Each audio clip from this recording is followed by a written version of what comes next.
Hello, and welcome to my channel, Reading Little Blue Books Out Loud. This is a little blue book. It just happens to be Little Blue Book number 846, and it is titled Womanhood, The Facts of Life Revealed to Women, written by Gloria Goddard. And let's see if there's a copyright date. No, there isn't, but I imagine it was probably written in somewhere in the mid-1920s. So this one has a lot of chapters. We have Chapter 1, The Opening Door of Womanhood. Chapter 2, The Origin of Love. Chapter 3, Mating. Chapter 4, The Proper Mate. Chapter 5, Proper Education. Chapter 6, The Price of Error. And Chapter 7, Idealism. And we'll start off at the beginning. Womanhood, The Facts of Life Revealed to Women. Chapter 1, The Opening Door of Womanhood. Adolescence. It is the habit of age to call youth the golden era, to speak of that period as the halcyon days of life, and to look back over its tempestuous beauty with eyes misted by years and longing. It is one of man's most regrettable traits that he is ceaselessly yearning back toward the past. For the few brief years of childhood, he is content in the present, and looks, if he looks at all, toward the beckoning doorway of the future. Once he has reached that threshold, he commences the endless looking back, until we have a race of Lot's wives, whose souls, at least, are static from backward glances. This is particularly true of women, though it applies in general to the whole race. The child with her dolls is happy, and in her play looks toward the future, when she will be a grown woman. Every girl who mothers her dolls has a yearning toward motherhood, but let the period for that estate arrive, and she looks back tearfully on her carefree childhood. Once the girl has stepped irrevocably into the narrow pathway of adolescence that leads to the opening door of maturity, she commences looking back. The adolescent girl pins up her hair, or bobs it today, and gazes regretfully at the curls of childhood. She packs away her dolls and passes the closet where they are sleeping with a sigh. The widespread fad of fancy dolls that has swept the country during the past few years has a double significance. Largely, it points toward starved motherhood. It is the irrefutable sign that there are thousands of women who long for children, but who for various reasons deny that urge. It points to something else, too. It is the answer to that harking backward to childhood, when dolls were the only children and all the world was play. This is regrettable. Looking back to the past is a deadening pastime. No one period of life should be more delightful than another. The rounded person lives fully in the present and looks toward the future happily, with no yearning towards the past. The chief reason why people look back rather than forward is that through faulty education, unfortunate miscomprehension, they spoil the present and see no hope for doing otherwise with the future. If we study the matter sensibly, we will see that we do not actually want to go back to the past for its actual activities. What we want is the happy, carefree life when we then enjoyed. But if people lived rightfully and thought correctly, they would not want to go back from a state of comparative freedom to a period of supervision. No normal, healthy adult wants to go back to a period wherein all of his thinking is done for him. It is merely an effort to dodge the cares of life. But if our lives are properly regulated, and if we are properly educated, our cares will not hamper us, and gathering years will increase rather than decrease our enjoyment of living. This period of unrest, of wanting something that we have not, commences between the ages of 14 and 16. In exceptional cases, it may be hastened or retarded.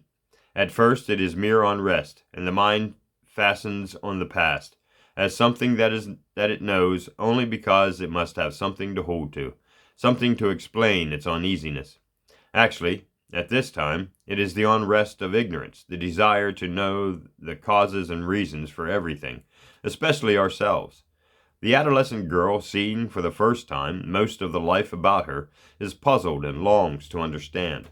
She is restless because she cannot do so. Powers and faculties that only existed potentially before now come into being. New relations are established, and for the first time, the ego recognizes itself and takes the center of the stage. Heredity has done its part toward molding the young life and slips quietly into the background. Childhood, environment, has started the girl's development, especially those intricate and unusually hidden bonds that exist between the daughter and the parents. A physical change commences its course, a change that will slowly guide the girl from childhood to womanhood. Physically, mentally, morally, the woman is gradually being born. From the soft clay of girlhood is springing what the woman will be. The model is being fashioned from within, where the girl's real nature and hereditary instincts are doing their work, and from without, where environment and outside influence are doing their best to guide the new person. Tradition has said that love is blind. More truly, might it be said that youth is blind. Youth starts toward life with eyes raised toward idealism, whose glow blinds eyes already sightless through ignorance. The problem is, will those eyes, when they finally open upon such reality as the world knows, fall dejectedly upon gray ash ruins, blackened by the now cold fires of that idealism? Or will they gaze joyfully on a not too perfect world, but one still bright with hope and beauty? The burden of the choice lies during these years with the people around the girl. Tactful, sympathetic advice and guidance by those whose lives touch hers will do much toward making a rounded woman of her, and will help to open her eyes on a world she will want to live in. Ignorance and false teachings on the subjects that vitally concern her may leave her a warped and twisted being, dragging weary feet down tedious years. Essential education. Throughout a large portion of the world, education in sexual matters is the accepted custom. Most of the savage tribes have it. Oriental civilizations still practice it, and are the better for it. Our ancestors, until the birth of Christianity, knew it. The Old Testament lays down frank and open laws upon the subject, but the rites of sexual education have groped so far toward lasciviousness that Christianity, banning the latter, smothered the former. The Christian doctrine, aiming professedly toward cleaner living, taught that the body was worthless, and pointed toward a future life when only the spirit would count. Since the body was worthless, and since catering to its appetites led to much so-called wrong, it followed that the body and all that pertained to it must be vile. Only the soul was sacred. Out of this there gradually grew a taboo. Discussion of this vital subject was prohibited. It is this prohibition that has done the greatest harm to the Christian men and women of today. Any sensible person can see that this teaching is worse than false. It, not the body, is vile. Slowly, after 1900 years of a lie, out of the blood of the world war, the truth is springing phoenix-like. The lie has been the more insidious since men have never practiced it. The pale Galilean light of chastity has wavered like an ignis fatuus over a distant horizon. Men, gazing toward it, have stumbled into pitfalls that had otherwise been mountain heights. The joy of the body lived and grew in spirit of taboos, but, like a flower doomed to bloom in a cellar, it flourished wanly and raised its anemic tendrils to a foul blackness of subterfuge. Only within the last decade has man come to see the foulness of this course. Slowly the race is lifting itself out of this slough of deceit. It rests with each parent to see that the rising continues until the day dawns when every boy and girl will know all the facts of life, and know them correctly, and all their shining beauty. Then, and only then, will that ignis fatuus fade in the new dawn of a brighter light. It is the silence of the parents that does the most toward making life seem sordid and brutal. If the parent maintains an obdurate and sanctified silence, as the majority do, will the girl grow into a sacred Mary? Unfortunately, yes. But science has so far enlightened the race that we no longer are willing to accept stories of virgin births, and are too apt to see, with cynical eyes, the angel Gabriel in any of the young men about town. Mothers expecting girls to wait for this necessary knowledge until they are married, and then to learn it from the young husband. But all too frequently the husband is as sadly ignorant as his bride. What then? Will some miracle point the way to happiness? Sadly enough, miracles are infrequent. Both young people blunder on, usually into misery. But even the most assiduous silence on the part of the parent rarely prevents the girl from learning some part of the truth. As soon as the little girl commences going to school, she is exposed to the danger of learning these vital facts, and learning them in a sordid way. Even the most careful of parents cannot keep from arousing a child's curiosity concerning its body.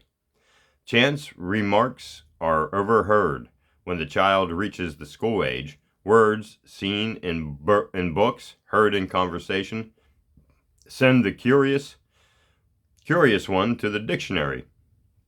Worst of all, information is freely scattered by their less restrained and more evil-minded companions.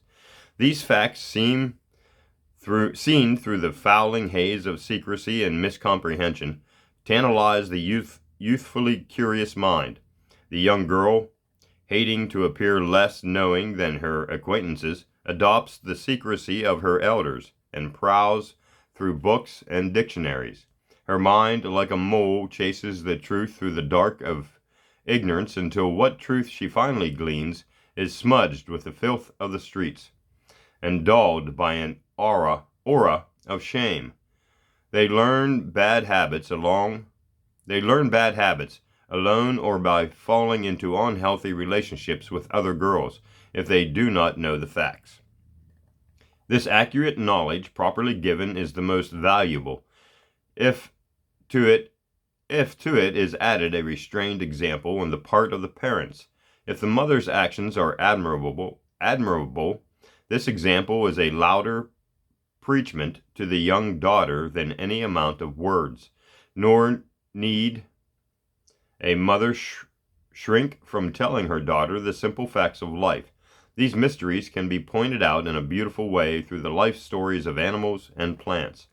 The simple tale of how young birds and kittens arrive in the world can be made into a lovely symbol of the girl's own origin, and will point out to her the role that she, in the normal course of nature, will fulfill. Adolescent training. The essential thing to guard in the adolescent girl is her bodily health. If the body is properly cared for, the sexual nature will take care of itself. Barring some physical deformity, sexual life grows strongly and healthily of its own accord.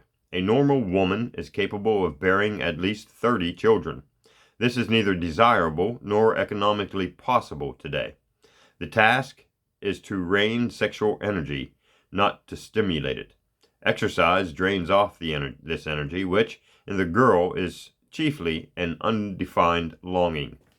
Enjoyable occupations keep the girl's mind occupied and prevent the restlessness that is so taxing to the adolescent person. All young girls should be encouraged in participating in sports. They develop a healthy body, increase grace, and occupy a nervous mind.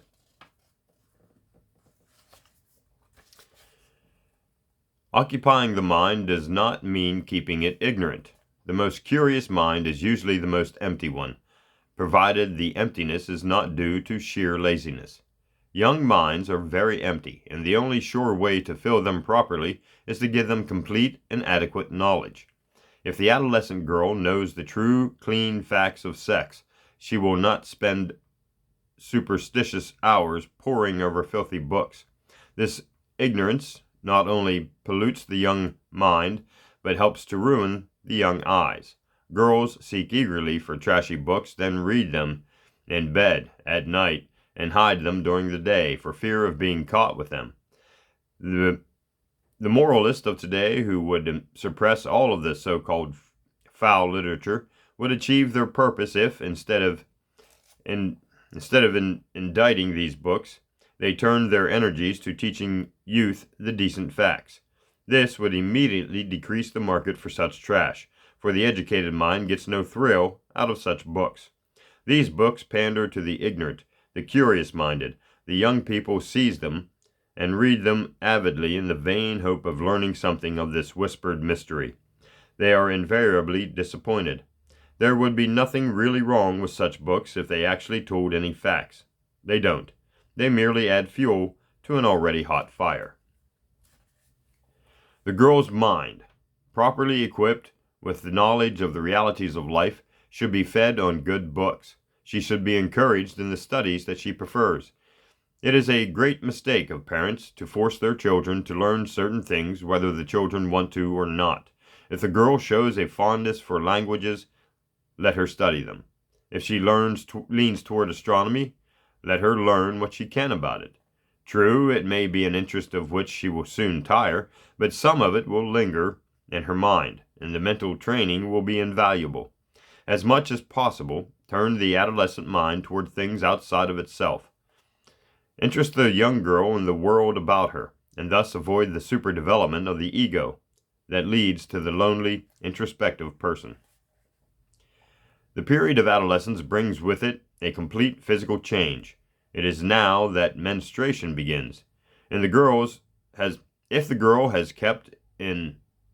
has been kept in ignorance up to this time, she should be told all truths of life now.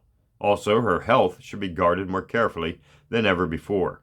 This does not mean coddling, it merely means proper attention to food, exercise, and rest. Many girls are very much weakened by this condition at first. Plenty of fresh air and sleep are the best remedies. Of course, if the girl continues to suffer from this period, she should be put in the hands of a capable doctor. Even in these broadening days, this remains the one subject that the most frank-minded persons refuse to discuss. This absurd secrecy has given rise to the most harmful myths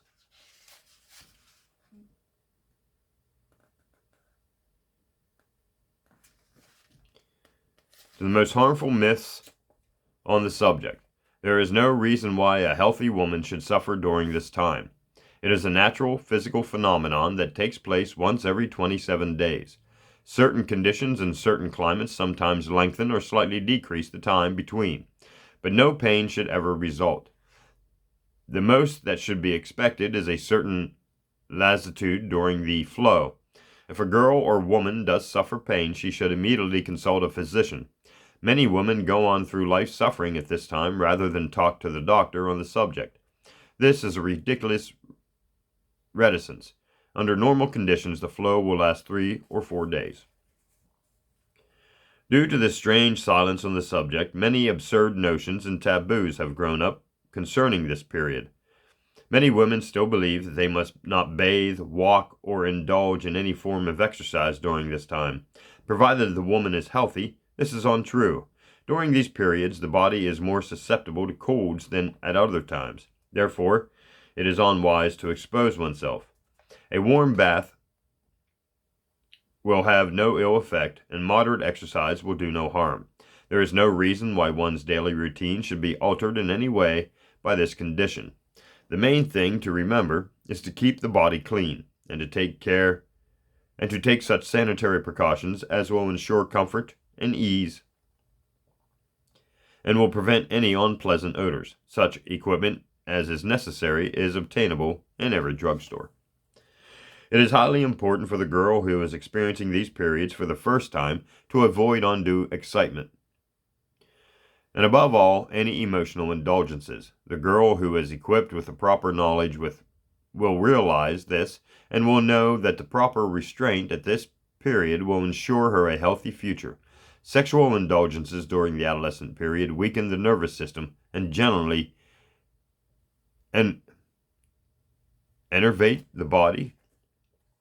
Adolescent girls are invariably sentimental and romantically inclined. The parents should not laugh at this display. Rather, they should guide it into right channels. Faulty sex consciousness is grounded in this ridicule of the parents. If her sentimental dreams are sneered at, the girl does not cease having them. On the contrary, they increase in volume, but she hides it all, and ultimately grows shy and reticent. She begins to fall in love with matinee idols, with the older men about her, with some favorite teacher. This is natural and should not be suppressed. If she has proper sex knowledge and is considerately treated by her parents, she will soon grow out of this stage into a normal womanhood. A girl's first sweethearts should not be jeered at. If her youthful friendships are encouraged among nice boys, if her choice of a first beau is accepted as natural and not made fun of, she will avoid that sexual consciousness which so frequently leads to secrecy in such affairs and to ultimate misery. Do not fear to have your daughter go out with young boys. See that her friends are honorable boys and that she knows what life means and no harm can come to her. Parents recoil in horror from the fear of a youthful misstep and scorn the unfortunate girl who makes it. They never realize that the fault lies with them. 9/10 of the unfortunate errors made by young girls and boys are made through ignorance. If a girl has no knowledge of life, she is an easy victim of any man or boy's pleadings. Her curiosity urges her on, and once the thing is done, she's not the guilty parents. She's not the guilty. Parents pays for the social sin. And that's the end of chapter 1. And we'll come back to part 2 for chapter 2. Thanks for listening.